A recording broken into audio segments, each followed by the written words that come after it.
Tonight, no appointment of acting Chief of Army Staff calls for military coup treasonable. That's according to the Defense Headquarters.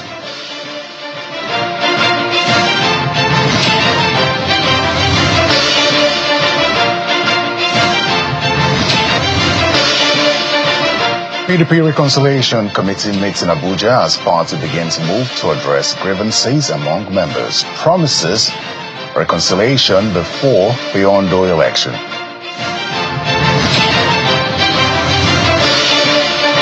Welcome everyone to Politics Today. I'm Terry Kumi, standing in for Sean Okimbaloye. It's a beautiful Monday evening for quite a number of persons. It's been a light day, understandably so.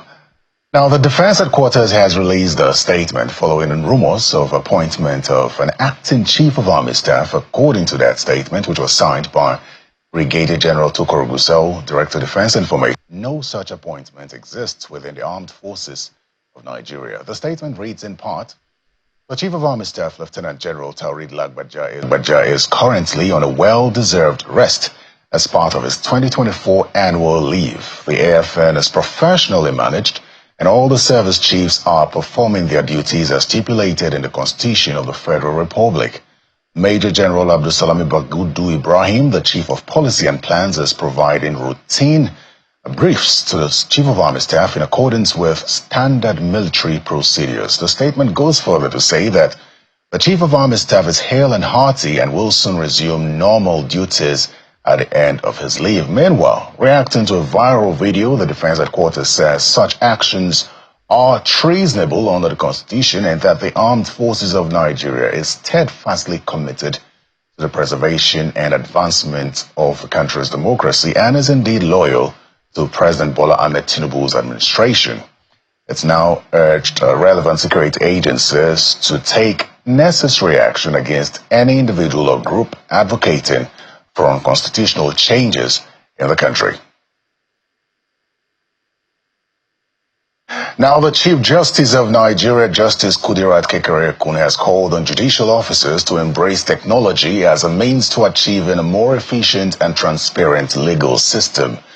Justice Kekereekun was speaking at the Second Regional Conference on Administration of Criminal Justice in Abuja. The CJN adds that prolonged trials and delays in justice dispensation can be stopped through effective technological systems.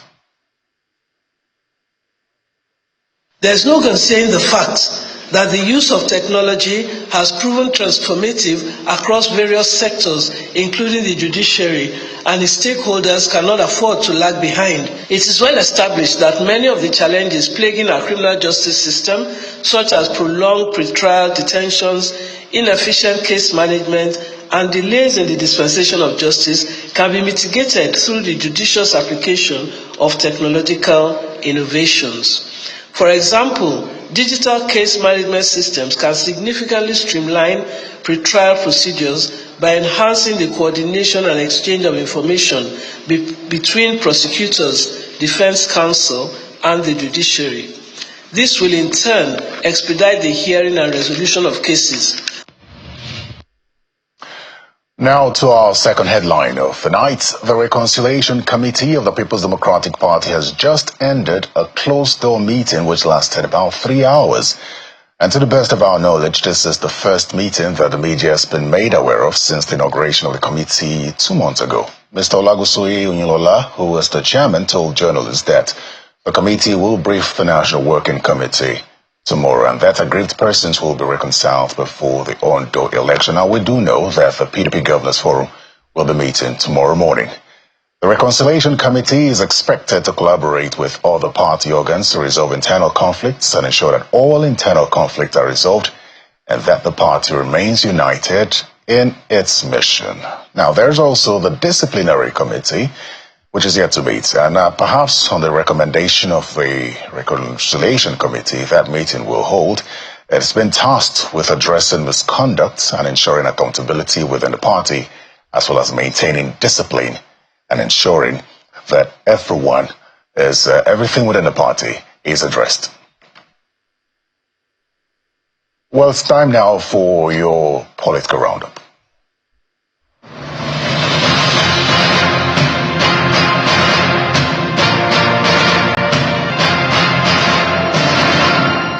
President Olusegun Obasanjo has affirmed that leadership gap exists in Africa and Nigeria. The former president, while speaking at the 11th Africa Bible Leadership Initiative Conference in Abuja, explains that the gap exists because of lack of knowledge, compassion, courage, and hard work.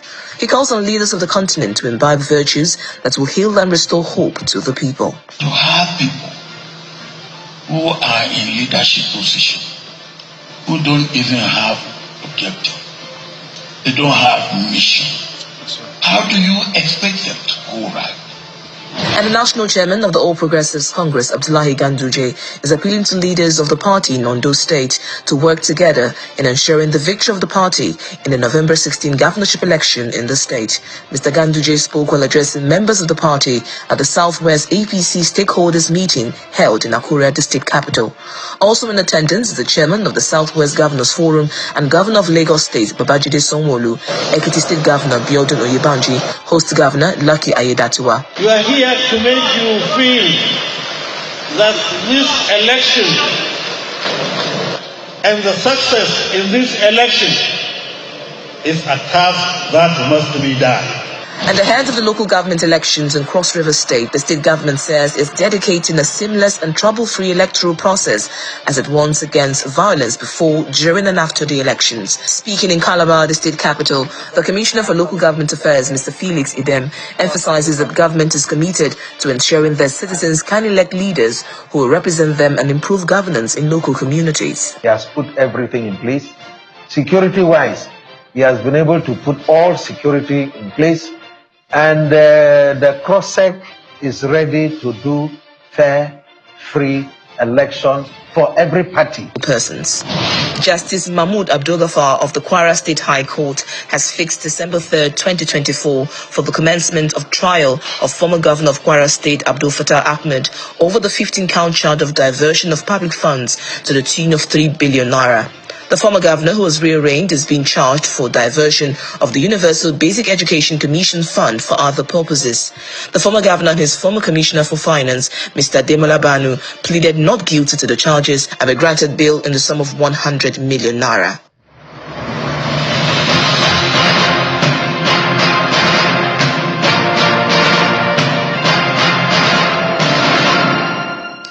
Well, there you have it, your political roundup. Let's get into the conversation now. Our focus tonight, our very first focus actually, is on the People's Democratic Party and its internal crisis. There are concerns as to whether or not this party will survive, especially being the country's main opposition party. There are meetings left, right, and center. And as I said earlier, the People's Democratic Party Governors Forum of the PDP will be meeting tomorrow morning at the Bauchi Governor's Lodge. So we also know that the Reconciliation Committee has started to meet. So let's talk now to a member of the Board of Trustees of the People's Democratic Party, Chief Bode George. He joins us virtually. Chief, welcome to Politics Today. Okay. Yes, sir. Yes, sir. George, can you hear me? Welcome to Politics Today.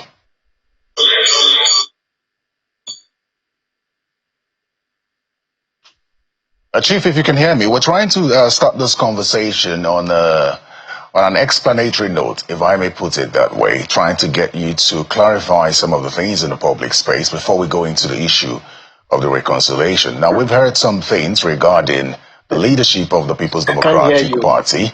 One of the things we've heard regarding the leadership of the People's Democratic Party in the last maybe 24, 48 hours is that the PDP governors have settled for replacement for Mr. Damagum, and also we hear that the PDP Board of Trustees, the state chairman, some members of the National Assembly have passed a vote of confidence on Damagum leadership. Perhaps you could clarify if any of these is true. Is that question for me? Oh, yes, please. We're trying to clarify. Can you hear me? We're trying to clarify some of the rumors that are in the public space with regard to the leadership of the national, of your party. The Board of Trustees, we hear that the Board of Trustees, some members of your party have endorsed or passed a vote of confidence on the leadership of Mr. Damagum, and then we hear that the PDP Governors Forum have settled to replace him. Is any of this true? You know, I can't confirm anything because I'm in Lagos here, and looking at the ongoings, I feel very hot in my heart, and this is not the best approach for our party. Yeah, normally you have disagreements, you have discontentment, and it's normal when you have an organization.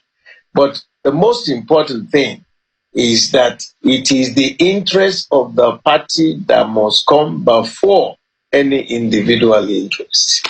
I'm getting a little bit of disappointment that we are allowing all these brickbats to keep, disturbing the peace in our party. Because you see, the most important thing is to convince the electorate, who are more in number than those who are card-carrying members of our party. The perception, the public perception, is so important. And I know for sure that our party has the capacity. So what is delaying it? Why is this thing spreading and expanding, and all talks now go to the public? All the details of things we are supposed to meet within the confines of our party to discuss the details. Do they think that there is the APC, they don't have problems? This party has the capacity, the way it was established, to be able to handle all these disagreements amongst people. It's pure personality conflict. And if we cannot resolve that, how can we tell the public to believe and trust in us that we will be able to manage the resources of this country for their benefit? I can't keep falling deep, and I don't know exactly where we are. Okay, Chief, let me come in here. You talk about reconciling and the need for your party to move forward, but it would seem that your party has started the process. I like to think you're aware that the Reconciliation Committee led by former Governor Lagunsoyo Oyinlola had a meeting today. The details are not known yet, but they say they will brief the National Working Committee tomorrow. So I know also that you've maintained this stance that this is not the process, this is not the right way of reconciliation. And some would say that this lack of support that you are openly showing to the committee and the party could also be the downfall of the party. What do you say? I worked at the National Secretariat of our party for 10 years. In fact, I was one of those people the founding fathers handed over to. The first elective convention in 1999 December was when the founding fathers handed over the structures, the constitution, the norms, the do's and the don'ts of the party to us. So we have a system. We have a way by which we can manage such crisis, any crisis. And all these things are not too large enough for us to drown us. So I've been begging all sides, please calm down.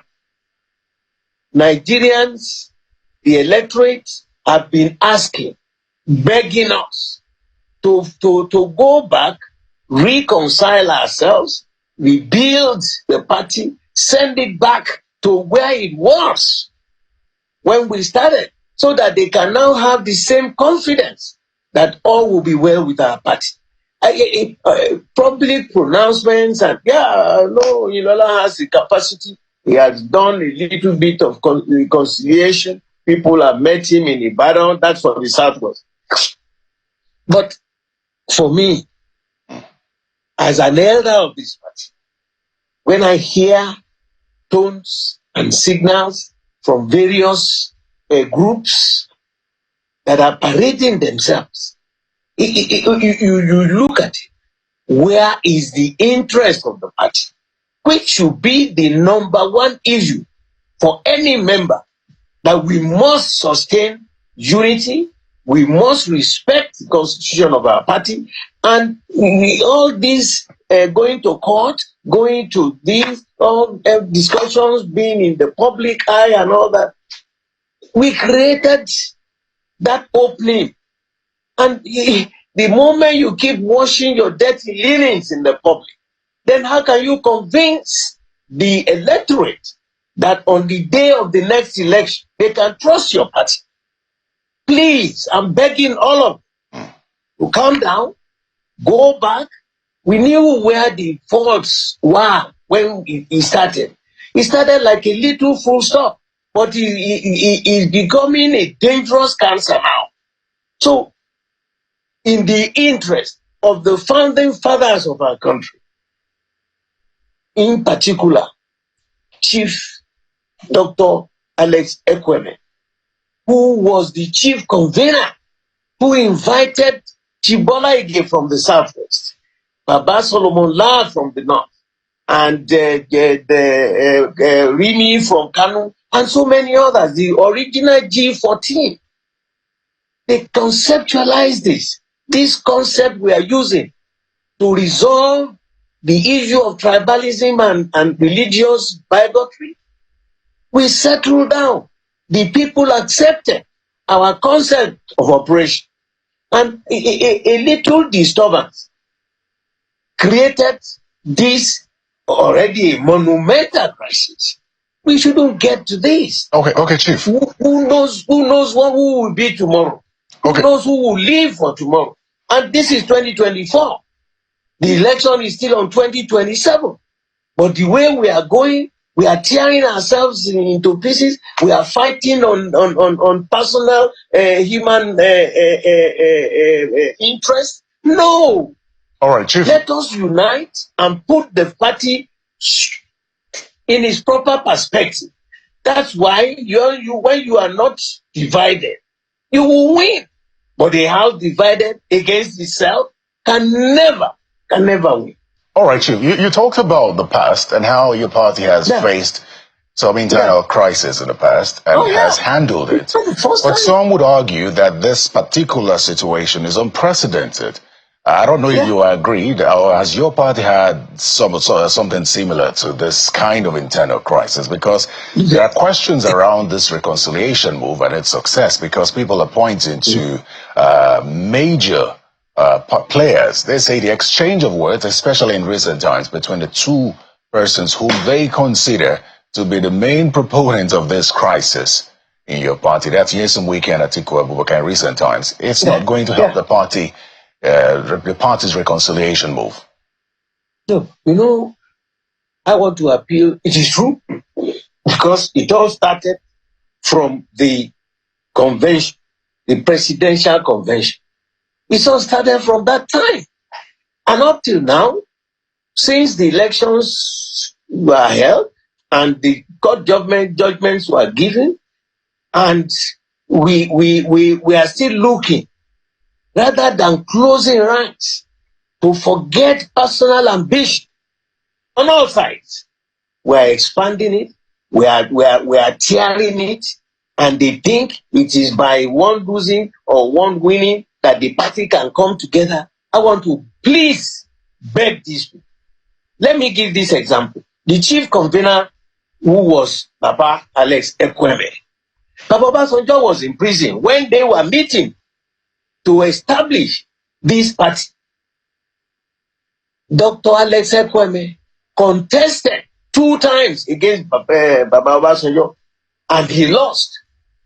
As a formidable member, the centerpiece of the union that established this party, he never decided that he will bring down the roof.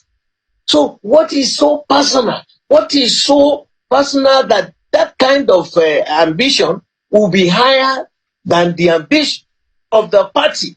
We must be able to reduce and completely disown personal interest and ambition and center on the unity of this party. the way we are going, and all the talk and this and that, I got miffed and I heartbroken.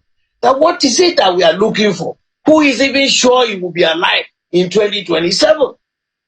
Please, all of them, to please be quiet. The board of trustees will meet, the governors forum are meeting, everybody is looking for peace. But, you know. But there have been series of meetings, Chief, that have not really yielded. As a matter of fact, I think the opposition looks at your party and questions its disciplinary machinery and whether it's effective or not. You know, the questions around how certain members of your party speak about the party. Quite recently, we heard former Governor Ayodele Fayeshe talk about your party in very strong terms. He's quoted to have said, "I don't care what people say about me. I'm with you, and whoever that is not pleased should take their party away." He was reacting to his support for the governor of Ekiti State, Biodun Yebanji, and you also heard what the former River State governor, the FCT minister, also said just a few days ago. The disciplinary measures in your party, they don't seem to be effective. That's the criticism your party is getting.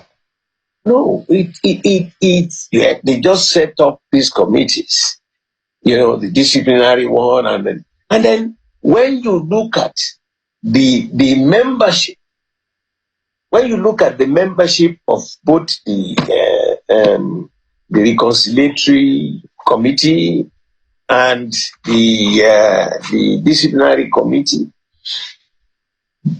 as an insider, you look at the composition and the membership.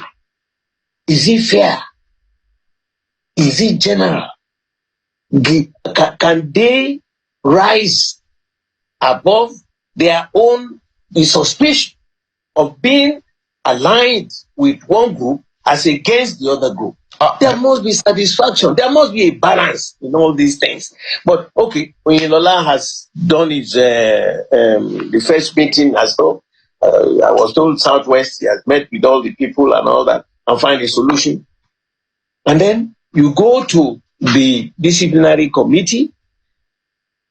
They will now decide who is to be punished, who is not to be punished. Do you think the disciplinary committee is weak? Because I've heard you talk about Chief Tommy Kimi and question his experience or his membership of the party. Do you think the disciplinary committee, as it's composed of right now, is weak? No. Let me tell you what my position was. Because people spread it.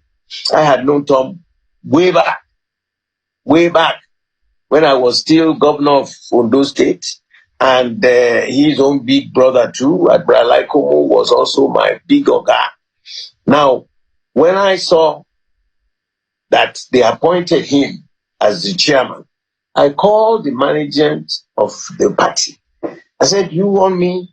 I've been in this party longer than Tom. I have no qualms about his capacity, his ability, but for me to serve under him," I said, "Please, excuse me, I would rather stay out, let them do whatever they want to do." I am not saying that he is not competent to do it, but for me to serve under him, I said I would not accept that. He is my good friend. But these issues, you should look at who is the real doer. Who are the people who started from the beginning? Since 1998 we started, and until we had the election in 1999, I said to you, I spent 10 years in that same national secretariat. So if you want experienced people, they're still there. And I said, please let me excuse myself.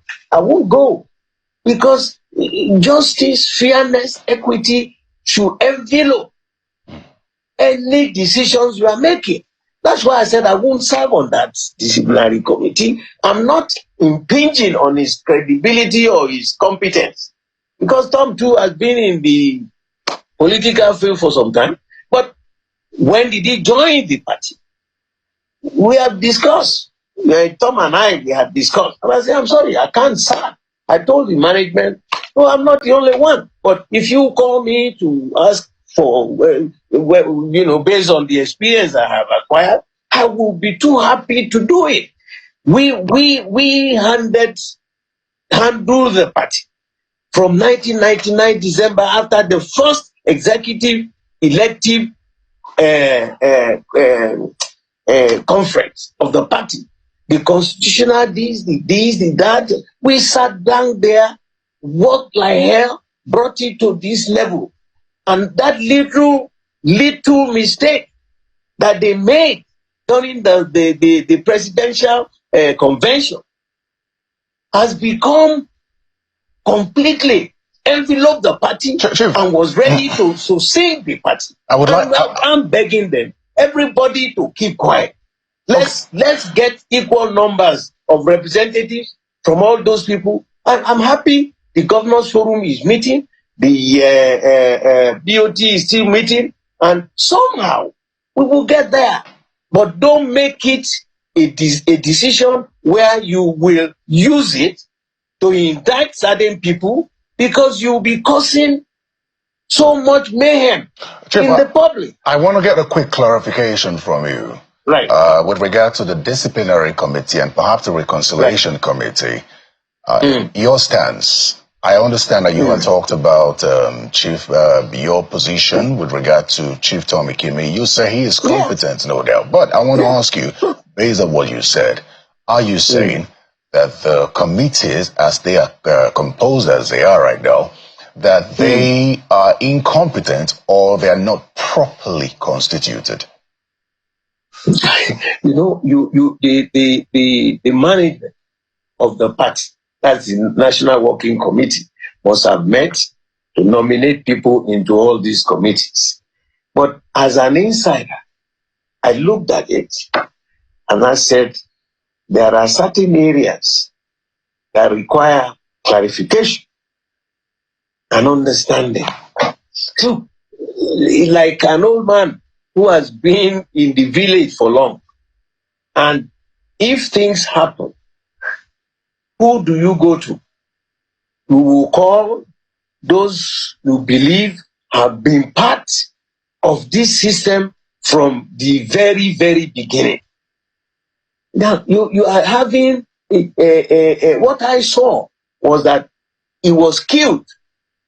You have more men who are on the side of one of the fighters and few from another side. Are you going to be able to manage it? And then they threw me straight into the middle. I said, I beg you, I don't, I can't be running to Abuja and coming and all that. But I can't serve under that. Because we were there, they handed over to us. When you are sitting and you are composing that, you look at all those issues. Who are the most competent? Who are the most committed? Who have had the experience required to handle that? And I said, please, sir, excuse me. The people there are my friends. The former governor of Kano too is my friend. But when we were fighting, at the beginning, when we reestablished, making sure we have a deep taproot to make the PDP the Iroko tree for this country, they were on the other side of the divide. So how can you now sit down and say something is wrong? There are still people who started, who works like hell to get the party up to this level. Not just nominate. You could have asked people for inputs when you were doing it. How do you feel like this? How do you think this will work? How can we moderate all these fireworks in the public? And it is not new. We had this kind of crisis severally, but we handled it within the party, not for public consumption. And that is what is giving me goose flesh. And my heart is wrenching. I am feeling miffed and angry that what are we doing on all sides? What the heck are we doing? All right, Chief, let me quickly just take you up on a couple of questions before we say goodbye. One of them is on calls for suspension. Two persons have been fingered with regard to some of the comments they've made. One of them is former FCT Minister Nyesom Wike. You're very much aware that Chief Edwin Clark and one or two persons have called for a suspension. And quite recently, the on Ekiti State chapter of the party has called for the suspension of Governor Ayo Fayose as well, for openly supporting the APC candidate, that's Governor Abiodun Yebanji. What do you think about this with regard to the reconciliation that's going on now? You know, let me be specific now. If it is true that Governor Fayose openly rejected the party and stated that he is going to work for the APC governor, he has defined his direction. Do you need even to handle that? He has defined his direction from his word. They will make arrangement for that investigation within the confines of Ekiti State before they will report. And I'm sure there are quite a lot of old hands too in Ekiti. If Ayo knows that you cannot say you are a member of this party and a former governor of this party, two-time governor, now to now say you are working openly, for the governor of the opposition party, then something is wrong. Something is wrong. That of Wike, I believe that we can still resolve this crisis because people are talking what he's doing. I don't agree with what he's doing now. I can never, as an elder of the party, it is degrading the party, giving the party a lot of bad image before the electorate. And we need the electorate. We need to convince the electorate. Now, there are too many speeches and clamors and stories and things that should be held within the room. A party is like a family.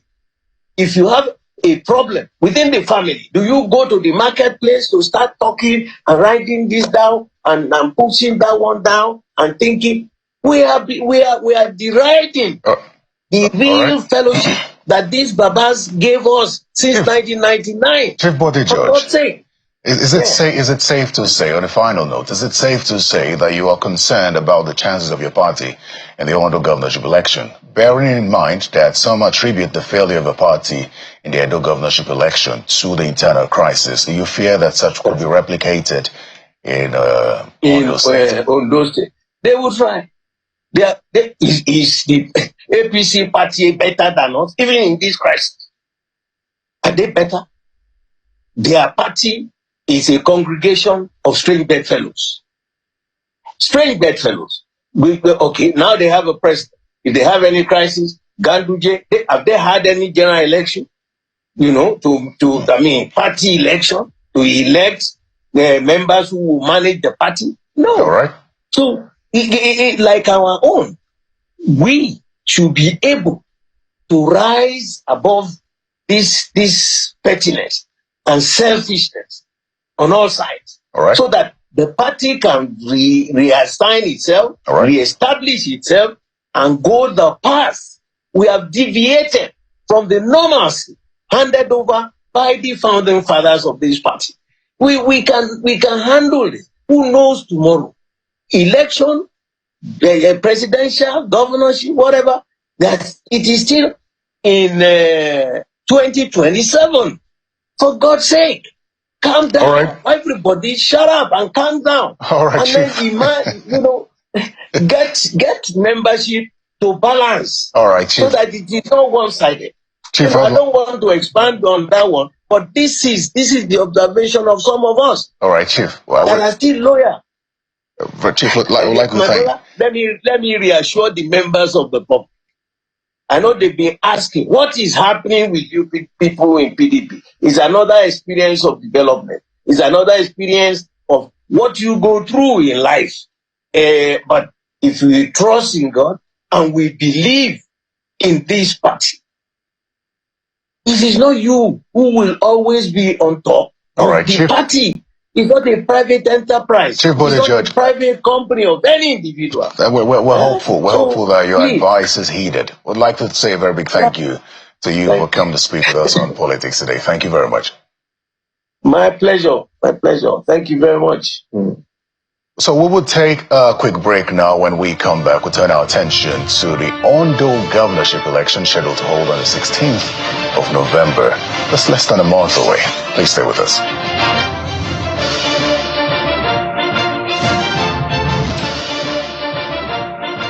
Welcome back to Politics Today. We'll turn our attention now to the Ondo governorship election, which is just less than a month away. The ruling party received an august visitor in the person of the national chairman of the party, where he talked about winning 90% of the votes in the election. Let's speak with the campaign spokesperson of the APC in the forthcoming governorship election in Ondo State, Banji Okunomo. Welcome to Politics Today, Mr. Okunomo. Good evening. It's a pleasure being here. Thank you very much. I would like us to start with some clarification, perhaps get the stance of your party on this.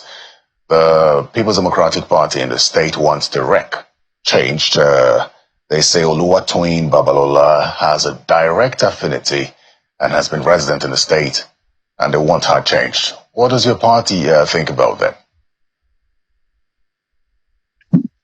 Well, as a matter of fact, when we received that information that the PDP is demanding the removal of the REC, we didn't receive it as a surprise, because when the party is not prepared for an election, or when the party is already apprehensive of losing an election, it is likely to be coming up with a number of attacks and attacks, blows here and there. So that was why we didn't receive it as a surprise. We are also not going to come out to say, oh no, INEC don't, redeploy your official. But the only thing we can say is that, is it part of the requirement?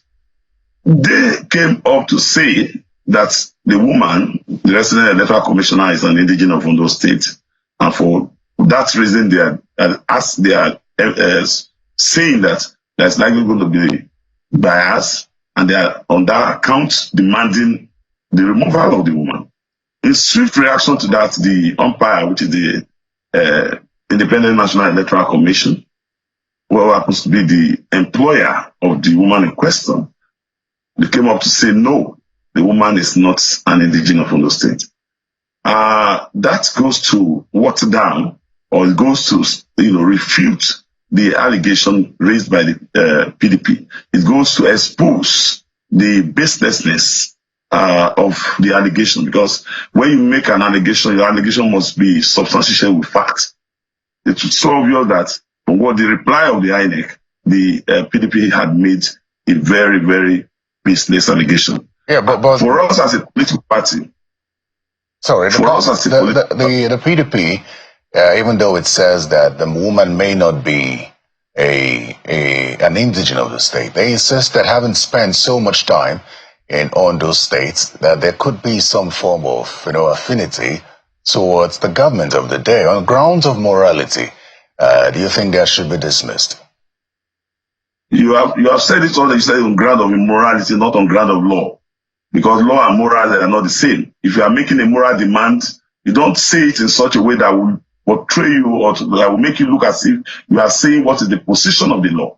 No law gives them the power to ask for the deployment of a particular resident electoral commissioner, or having stayed in a particular state for some time. That is not the law. The law is that the INEC has the power to deploy. And according to the policy of the INEC, they deploy to a particular state a person who is not from that state. And that is to also say that the person in question, which they allege in the first place, before we go to the moral issue that you are talking about, they said she's from Ondo State. We have come to realize now that she's not from Ondo State. If the ground they are raising is that it has to be is a moral ground that the woman should leave Ondo State, having stayed for some time, let us understand that. But we as a party, we are not resisting that. If PDP likes let them nominate, let them recommend any of their resident electoral commissioners in Nigeria that they want to conduct the election. But what we know, as a matter of fact, is that the PDP will be roundly defeated in that election. They will be defeated pitiably because the PDP is not a formidable opposition, as it were, to be able to withstand APC in this coming election. We are so confident of this because we know that we were there, we are the key players in the PDP, and all of us we have migrated to the APC today. And the reason for our migration is not connected with the fact that we believe that it is the APC that is doing the right thing, the PDP is not doing the right thing. Great. Okay. The primary on the basis of that, let me ask you, with regard to concerns around maybe reconciliation within your party, you and everyone know that the late governor and the current governor now did not really share a good relationship towards the end of his life here on earth. The concern around now is whether or not the people of Ondo State have now found sort of a place with this governor. It's been just about 10 months in the saddle, and I know that even when APC National Chairman Ganduje was there, he talked about reconciliation to bring all the parties together. What's the status of that, and what's the level of acceptance of the governor by his people and then the party? I'm not going to go deep into the issue you have raised, but let me say that all that transpired during the period, Mr. Governor, the then governor, our respected Rotimi Akeredolu, senior advocate of Nigeria, during the period he was sick. You know that before a person dies, there's always a period of sickness, preceding, death. Everything that transpired, I summarized everything to be politics. It was all politics, and that is also why everything has been politically resolved. So there is nothing to bring out of that. All the teaching issues have been put to rest, that have been laid to rest. The warring factions, those arguing here and there, those contending with issues, contending with the power, all of them have come together now to put the issue behind. So we cannot be dwelling into that, because I know, as a matter of fact, we're not dwelling on it. Just yesterday, Sunday, the APC national chairman raised it as an issue. So it's not. It's your party that's concerned about it. No, you would definitely expect that there will be squabble within the party, especially in a situation like that.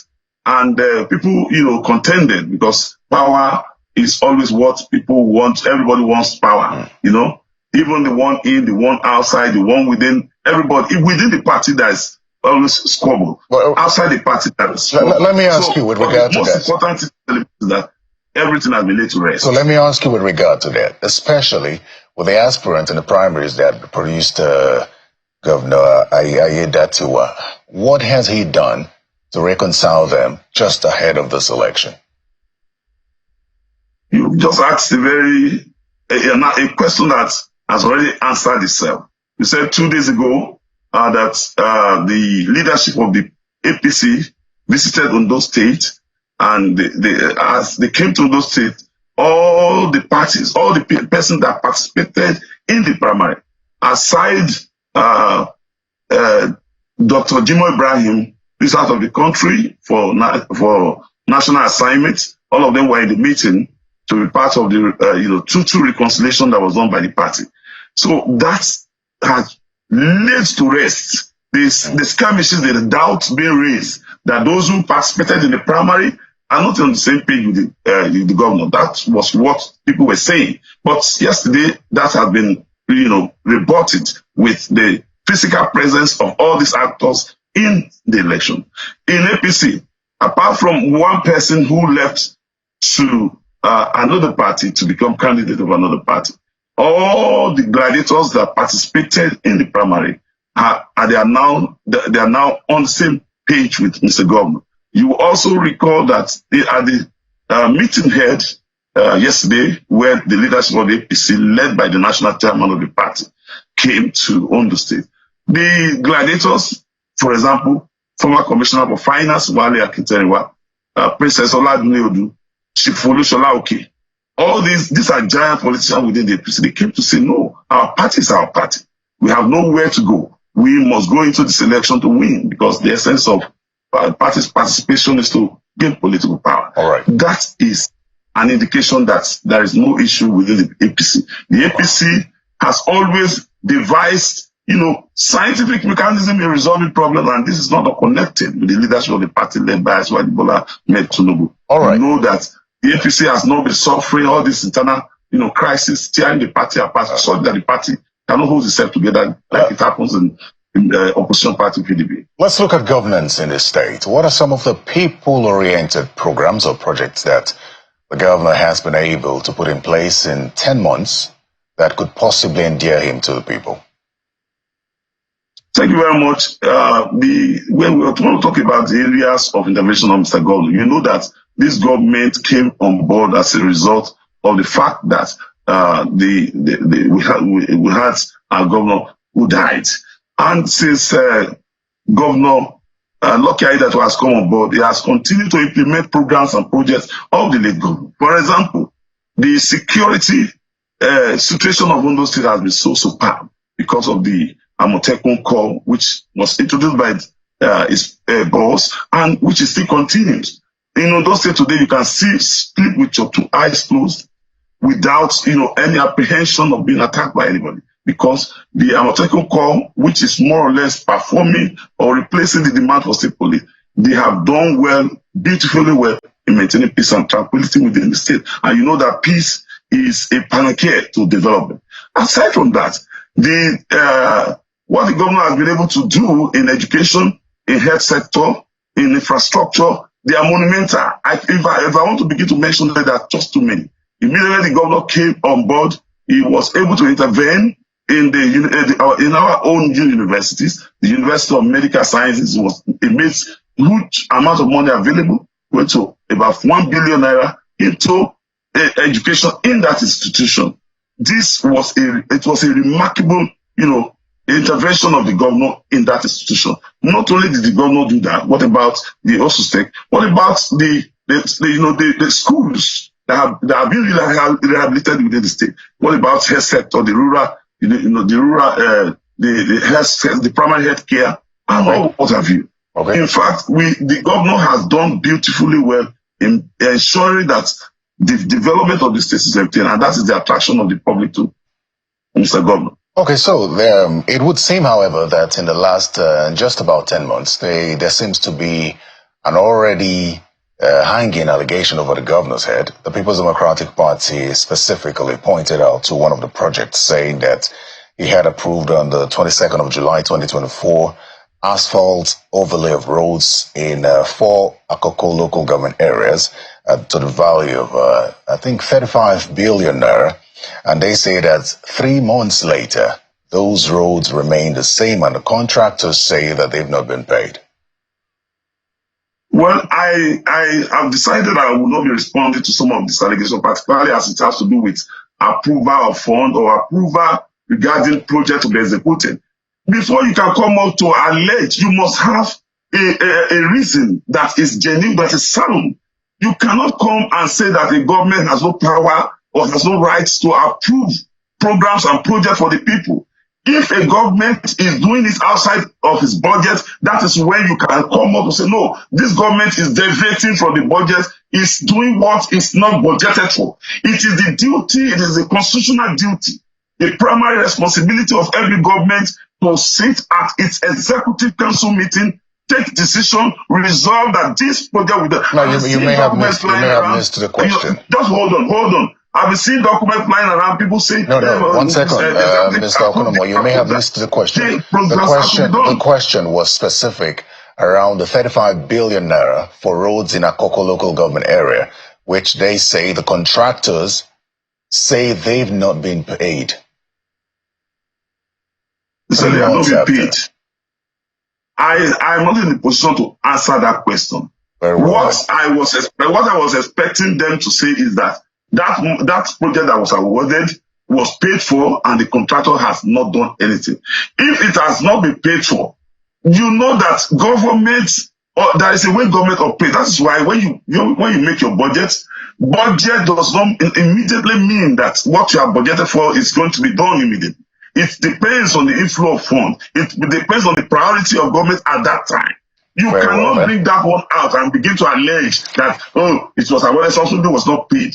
So all these are frivolous allegations that not anything. Mr. Banjo Kunumo, I'd like to thank you very much for coming to speak with us on Politics Today. And we wish you well as the day approaches. Thank you very much. It's a pleasure being here. And I want to assure you that our party will continue to take the message of, improve governance for our people, and we'll do everything within our reach to ensure that our resolve for productive development will be done to its completion. Very well then. Thank you very much. And that's all the time we have on Politics Today. Thank you for your time as well. Do enjoy the rest of your evening. I'm Terry Ikumi. Goodbye.